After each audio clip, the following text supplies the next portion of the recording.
I might delete this later. This may seem like a political post. It's not. I don't care about politics. This is about officer use of force. January 6th, the Ashley Babbit shooting. DOJ said it's a justified shoot. Saying it up front, there could be intelligence parts of this that they're not putting out to the public and I don't know about. But that officer did. But if that's the case, I want to know what it is. Open records. Idiot mob running through the Capitol. They're breaking glass and trying to break out barricaded doors. Capitol police officer fires one round, strikes her in the shoulder, and it kills her. She is unarmed. For me, this is a pepper spray situation. He fires one round. That's unusual. At this point, I'm starting to think negligent discharge. In order for an officer to use deadly force, certain things have to be true.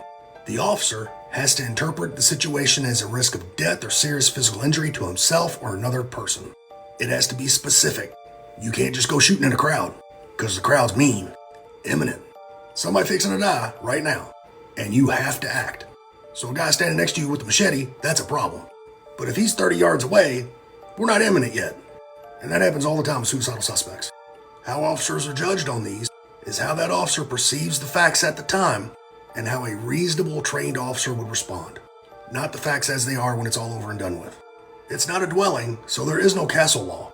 And if it's stand your ground, how is she specifically a deadly threat? Some people say it's because she had a backpack. And where they're going with this, there could be explosives in there.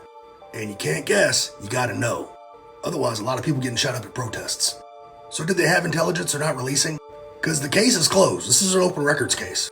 In cases that are close, usually you put it before a grand jury. That way, grand jury decides, everyone has to live with it. But they're saying this is so clear cut, it doesn't need to go to the grand jury.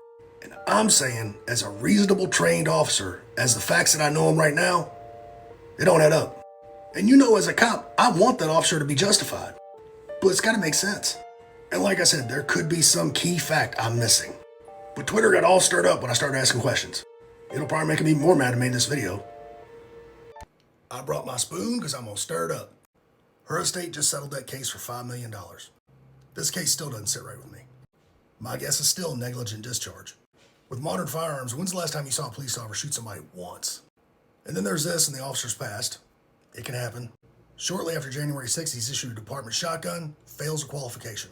Early in his career, he's off duty, says a stolen car was charging him, says he fires 2 shots at the car to protect himself. 1 bullet hole found in the rear of the car, and 2 shell casings found on the ground, indicating the vehicle was moving away from him. Not an immediate threat. And then I thought maybe there's some special law for congressmen and deadly force. No, it's the same for us regular cops. Immediate threat.